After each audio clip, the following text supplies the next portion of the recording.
America is divided. That's what you hear everywhere you look. That we are a polarized nation who have lost trust in institutions that often live within our own reality. But how did we get here?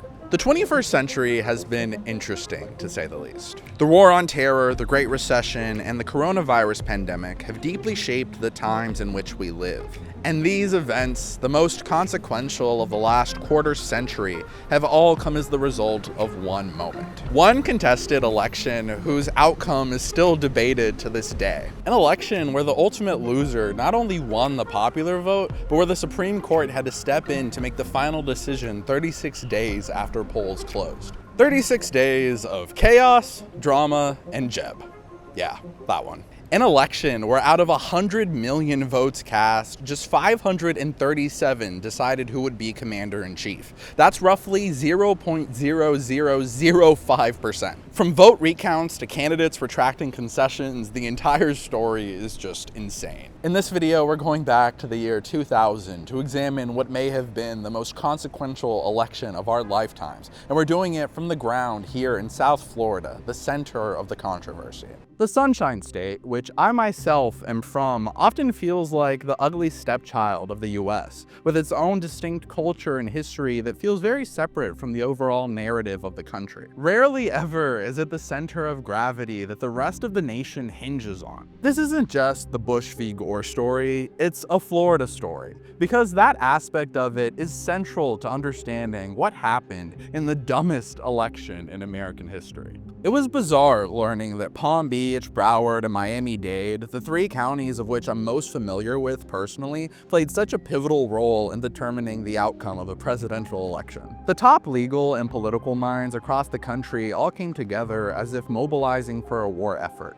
both in the scorching Florida sun and in the halls of power in the nation's capital. And who could forget that Florida, the state on which the entire election was going to be decided on, was under the administration of the winning candidate's younger brother. I think if you pitched this in a writer's room, it would get rejected for being too unrealistic. It's absolutely crazy. All of the recounts and talks of complicated ballots only caused more confusion in the mind of the American people anxiously awaiting the decision. This was a legal battle, but it was also a political one, with careful thought being put on how to navigate the minefield that was the media environment. It's a difficult thing to challenge the result of an election without coming across as trying to erode the fundamental faith we have in our electoral systems. This caused a monumental difference in demeanor between the two candidates. Al Gore, the careful creature of Washington who spent most of his life in the Capitol, with its subtle nuances and tedious pace, was a hesitant actor in his electoral challenge, a stark contrast from George Bush, the Texas governor,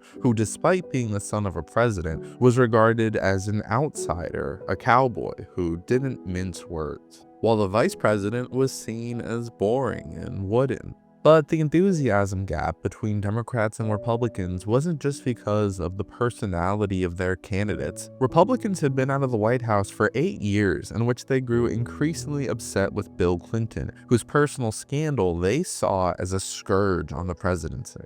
They might not have gotten Clinton on Whitewater or Monica Lewinsky, but there was a generation of top-tier conservative legal minds ready to get the Democrats back in 2000. Members of the Bush legal team included 3 future Supreme Court justices, John Roberts, Amy Coney Barrett, and Brett Kavanaugh, along with Texas Senator Ted Cruz. During the 20th century, it wasn't uncommon to see lopsided elections where candidates achieved decisive victories by comfortable margins. There were closer elections, such as 1960 or 1976, but a 50-50 split in the Electoral College was incredibly uncommon. This sounds completely foreign to our politics today, where every election is a billion-dollar war for the tightest of margins. It was a strange moment politically. The Democrats were coming off of 8 years of Bill Clinton, who, despite personal scandal, was still relatively popular. The GOP, on the other hand, found themselves more energized than ever. They won a majority in the House of Representatives for the first time in 40 years with the Republican Revolution of 1994. But despite this success, their prosecution of Clinton and his personal scandals hadn't yet resulted in a presidential victory. But this was going to be the first election since the incredibly embarrassing Lewinsky scandal broke. Many of the Republican faithful felt vindicated that they had been right about him all along, and they were ready to bring that energy to the polls. Vice President Al Gore, the Democratic nominee, was in a strange predicament. He struggled to find the balance between distancing himself from Clinton's mishaps while running on the record of their joint administration. The former Tennessee senator had grown up splitting his time between the volunteer state and the nation's capital. He internalized the respect for process that came from being inside the machine. This would prove to be incredibly consequential in how the Gore team would litigate the Florida question. Both the vice president and his Republican opponent were the privileged sons of powerful men, with George H.W. Bush having been president himself and Albert Gore Sr. having been an influential senator. But these two sons of privilege could not have been more different in terms of personality and demeanor. Despite coming from the more established political dynasty, W drew a strong contrast from his old man, a blue-blooded Connecticut wasp whose own father had served in the United States Senate. H.W. had packed his bags and moved to Texas to make his own name in the oil business before serving in an extensive variety of political positions.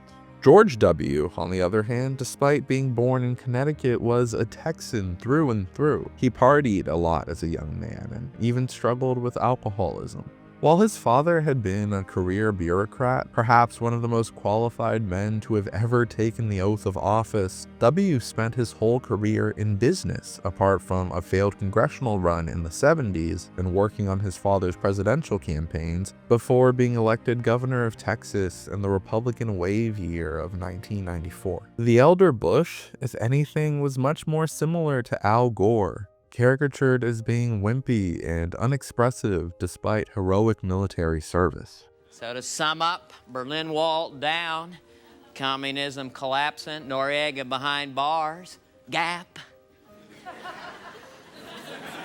Dan Quayle still gaining acceptance. Bush Jr., however, was caricatured as being a sort of jingoistic buffoon. What did you mean by that?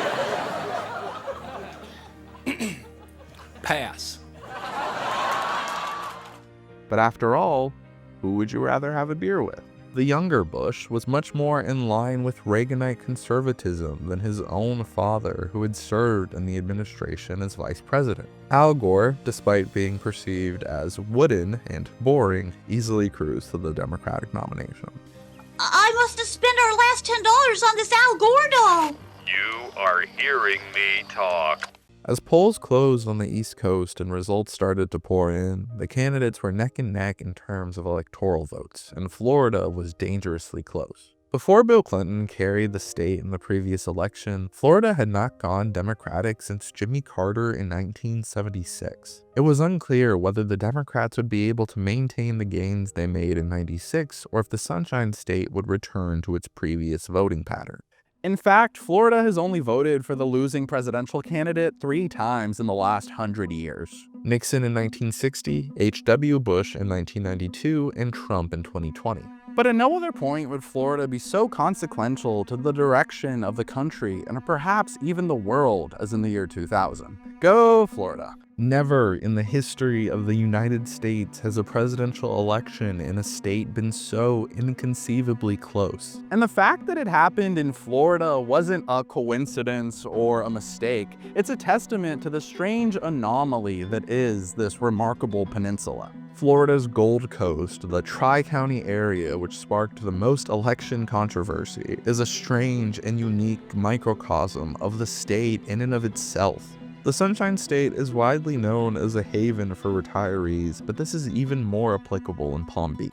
The 2000 census found that 23.2% of Palm Beach County residents were over the age of 65, nearly 6% higher than the 17.6% for the whole state. The Palm Beach Supervisor of Elections, Teresa Lepore, faced a unique challenge given the advanced age of her constituency. She was well aware of their visual impairments and the struggles that came with it, even serving on a federal task force on the subject. 25 Florida counties, including Palm Beach, used a punch card system of voting, in which voters poked through perforated holes on ballots that would be counted by a voting machine. This is a ballot from Hillsborough County, which didn't use the butterfly ballots, but did use the punch card system of voting. Looking up close, you could see the perforated holes that would have been punched through by voters on election day. Most Florida counties used vote-o-matic machines for ballot counting, but Palm Beach used data punch, a more cost-effective alternative. And in this case, you get what you paid for. The data punch machines had a much higher rate of error than their name brand counterpart. The Palm Beach ballots were originally going to list 10 presidential tickets on the left-hand side with the punch holes on the right, but there was a concern that the elderly voters would have trouble reading such small text. Lepore decided that this wasn't going to work. In order to make the text bigger, the candidates would have to be split along 2 pages, with the punch holes indicating candidate choice between the pages. This became known as the infamous butterfly ballot, a model Lepore had used before, but never for something anywhere near as big as a presidential election. Florida ballots always listed the 2 major political parties at the top, with the sitting governor's party coming first. This was still the case, but Pat Buchanan was the first candidate listed on the second page, which meant that he was given the second hole between Bush and Gore as indicated by the arrows. This caused significant confusion, especially among older voters.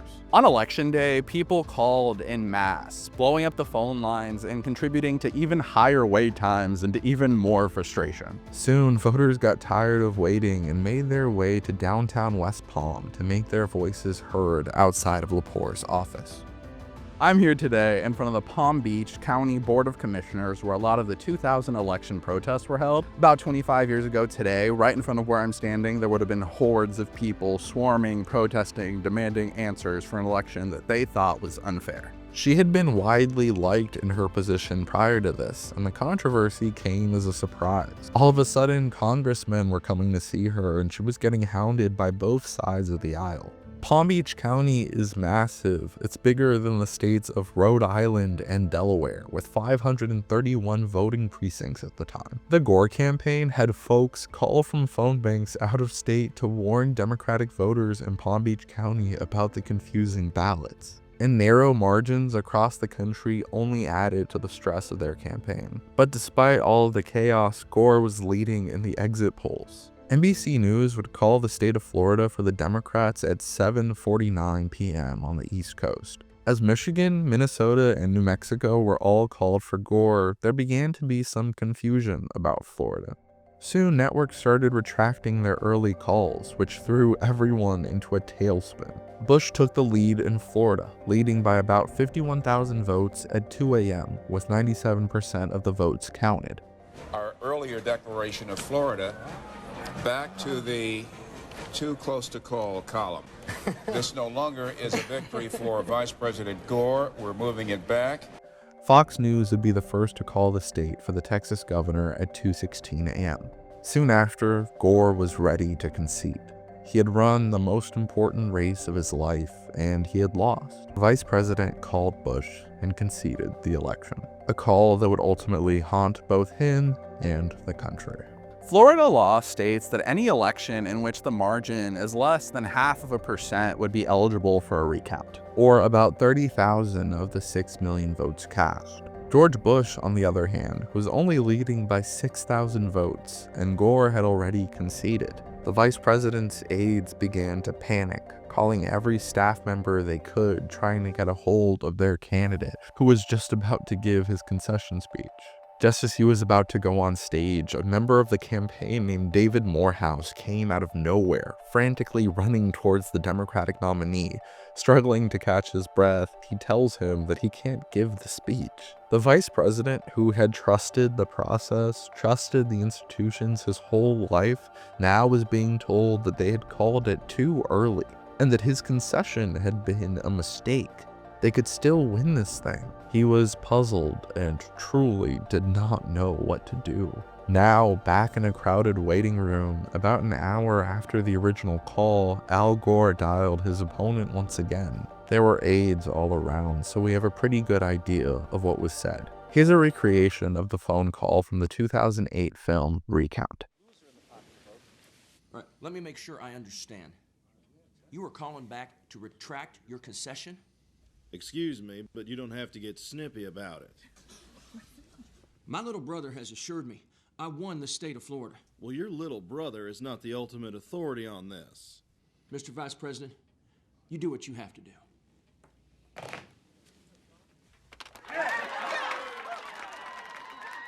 Suddenly, everyone had to quickly become acquainted with obscure and arcane ballot rules. Bush had over 1,700 votes more than Gore. And then on the second recount, it only went down to 327. And my bill was nothing like what you What gives?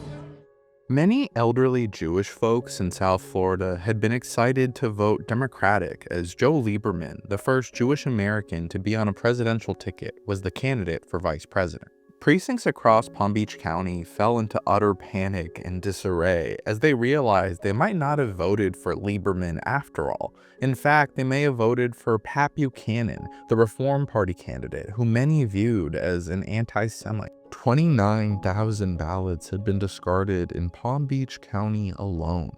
I must have punched Buchanan, and then they saw the arrow and the line was almost on top of Gore, and I thought, what did I do? So I feel that I punched twice. In addition to the mess that was the butterfly ballot situation in Palm Beach, where folks accidentally voted for the wrong candidate, there was the issue of the infamous hanging chads. Remember the punch card system of voting, which was used in 25 Florida counties? It's about to make you scream in frustration. Chad in this case refers not to a square-jawed meme, but to the pieces of paper that had been punched out. In some cases, these papers remained partially attached, which the machines read as not being a vote. There were also cases in which the paper was not removed at all and simply dented, which became known as a dimpled or pregnant Chad. This became controversial as the Gore side argued in favor of them being counted, as intent had been indicated, while the Bush side argued that the votes had not been properly cast. What do you do when it comes to determining voter intent? Where does one draw the line on what counts as a vote and what doesn't? Florida law wasn't very clear, but ironically enough, as governor of Texas, George Bush had signed the Voting Intent Decree into law, which established that that state's dimpled chads would in fact be counted. The U.S. Commission on Civil Rights found that 14.4% of Florida ballots cast by black voters in the year 2000 had been rejected, compared to just 1.6% of non-black voters. Despite making up just 11% of the electorate in Florida, black Floridians made up 54% of the 180,000 ballots discarded. Florida's voter purge system was designed to remove ineligible voters such as felons, deceased persons, or someone who was registered twice. This sounds fine in theory, but the purge system put the onus on the voter to prove their eligibility, while disproportionately targeting black members of the electorate. 65% of people on the purge list in the year 2000 were African American, while only composing 20.4% of the state's population. In contrast, Hispanic Americans made up 16.6% of the list, while representing 57.4% of the population, and white Americans made up 17.6% while being 77.6% of the population. The report also lists a lack of resources in poorer counties, many of which had significant black populations, as another cause of voting irregularities. Both Bush and Gore's election teams would be headed up by former Secretaries of State James Baker and Warren Christopher, respectively. Baker, on his plane ride down to Florida, already told an aide that this would be headed to the Supreme Court. In the one face-to-face meeting between the two former heads of the State Department, which occurred at the governor's mansion in Tallahassee, Baker framed the talk as a way to get Gore to concede an election he had lost, not to negotiate their litigation. Baker had to make an interesting play, one that favored winning over ideological consistency. The Florida Supreme Court had a Democratic majority, which would likely rule in favor of Gore. Baker then had to make the case to conservatives, naturally skeptical to centralized power, that he had to take this to federal court, which may be more favorable to them. Under Florida election law, the result being too close to call on election night triggered an automatic machine recount, which resulted in an even narrower margin, with a Bush lead of roughly 900 votes the following day. This gave the Gore team the right to request a manual recount. Machine recounts are imprecise, and in an election as unbelievably narrow as this one, you need to be as exact as possible, meaning you need a hand recount. However, Florida election law meant that you couldn't request a hand recount of the entire state. You would instead need to go through and individually request recounts from each of the state's 67 counties. The Democratic slogan was "count every vote," but they made a huge political mistake in only requesting recounts in the 4 counties with the most voting irregularity, which they claimed was because time and state resources were limited, and these were the counties where there had been the most obvious voting problems. But these 4 counties also happened to be heavily Democratic, which gave the Republicans ammunition. Suddenly, count every vote doesn't seem so applicable when it seems like you're choosing the counties that will best suit your goals. Florida Secretary of State Katherine Harris was suddenly thrown into an incredibly difficult position. She was the authority in charge of the state's recount efforts, but she had a clear conflict of interest, having been Bush's campaign co-chair in the state. The deadline to certify the election results in Florida was November 14th at 5 p.m. Eastern, meaning there was an extremely short window of time for any recounts. Despite public pressure, Harris announced she would not extend the deadline. When she did certify the election results with Bush as the winner, the Gore team sued to force a recount. The Gore team filed an injunction against Harris, which was ultimately granted by the Florida Supreme Court on November 17th. A few days later, on November 21st, the court ruled that Harris would have to allow the counties to submit their recounts up to November 26th. Miami-Dade Democratic Chairman Joe Geller was concerned about the ballot situation and went down to the location of the county's recount. Unbeknownst to Geller, this was a crowd of largely Republican Party staffers, lawyers, and campaign personnel. What ensued would come to be known as the Brooks Brothers Riot, or Brooks Brothers Rebellion, depending on who you ask, a reference to the formal attire of the group in question. Republican protesters chased after them, demanding to see the process. Geller went down there to request a sample ballot for testing purposes. When he was seen walking with it, the crowd accused him of stealing a ballot. He put it in his pocket and I started yelling, "This guy's got a ballot! This guy's got a ballot!" Geller says he was pushed and kicked repeatedly, though Brad Blakeman, an operative for the Bush campaign, denied any violence.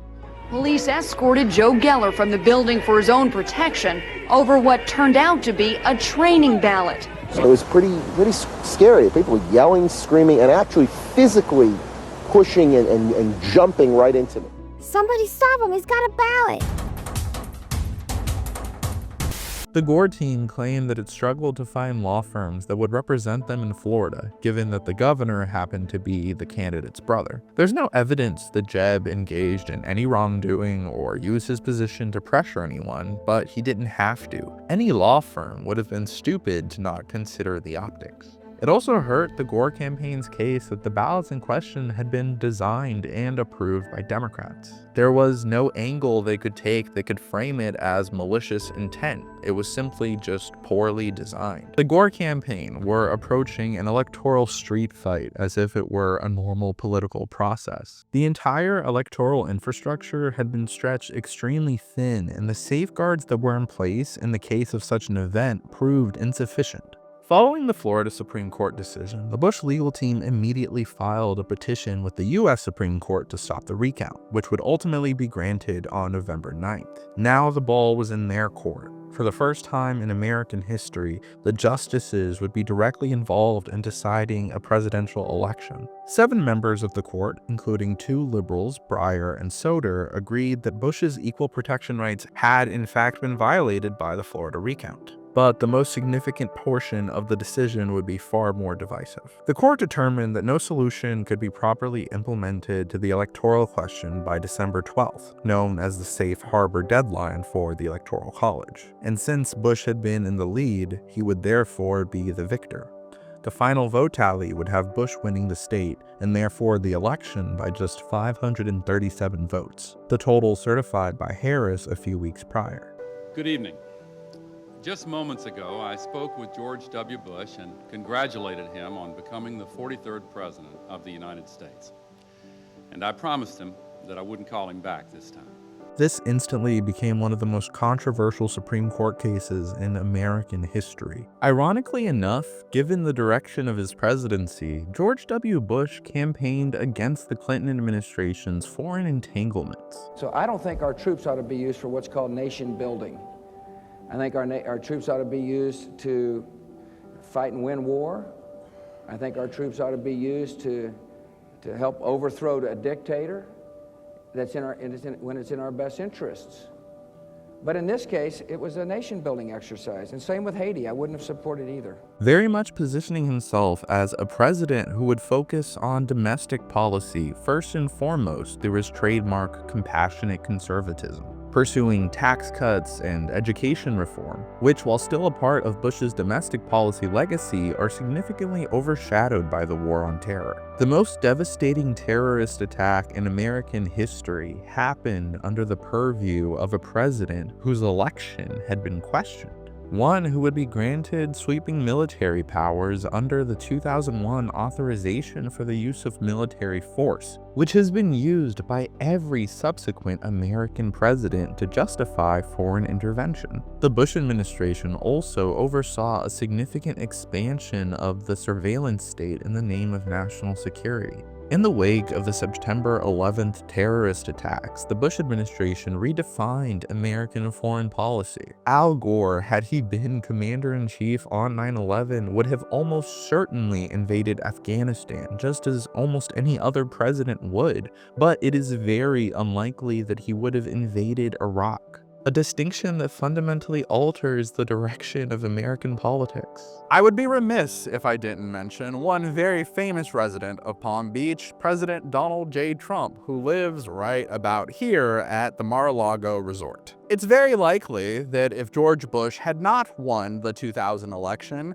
had not gotten us into the war in Iraq, and had not eroded the trust of the American people through that war, we likely would not have wound up with Donald Trump as president. During Trump's candidacy in 2016, a large part of what set him apart in the Republican primary was his willingness to call the war in Iraq a failure. Florida is a very different place today than it was back during the 2000 election. It's a state that went from being a swing state to one that Trump has won in the last 3 election cycles straight. It's a solid red state whose image has fundamentally shifted. While Barack Obama won Florida during both of his presidential campaigns, it's hard to think of a Democrat winning the state again anytime soon. As I said earlier in the video, Florida feels very separate from the rest of the country when it comes to its history. In fact, the entire state, despite being massive, only has one presidential museum, the Harry Truman Little White House in Key West. It's not lost on me that when there's a Donald Trump presidential library, it may be right here behind where I'm standing at this very moment, or at least somewhere in Palm Beach. As the country has in many ways become stranger and more polarized, Florida has become a more and more prominent center of attention,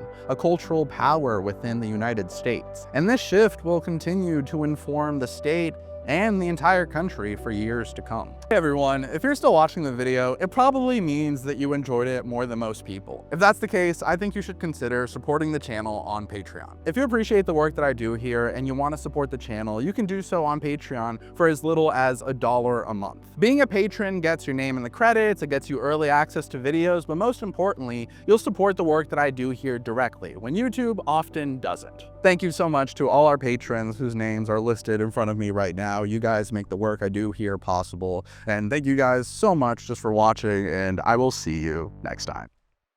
Supreme Court had it.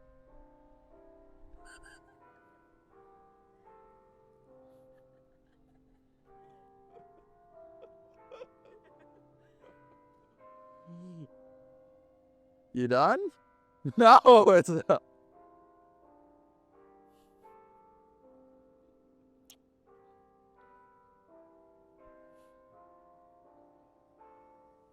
It's not even one yet. That's crazy.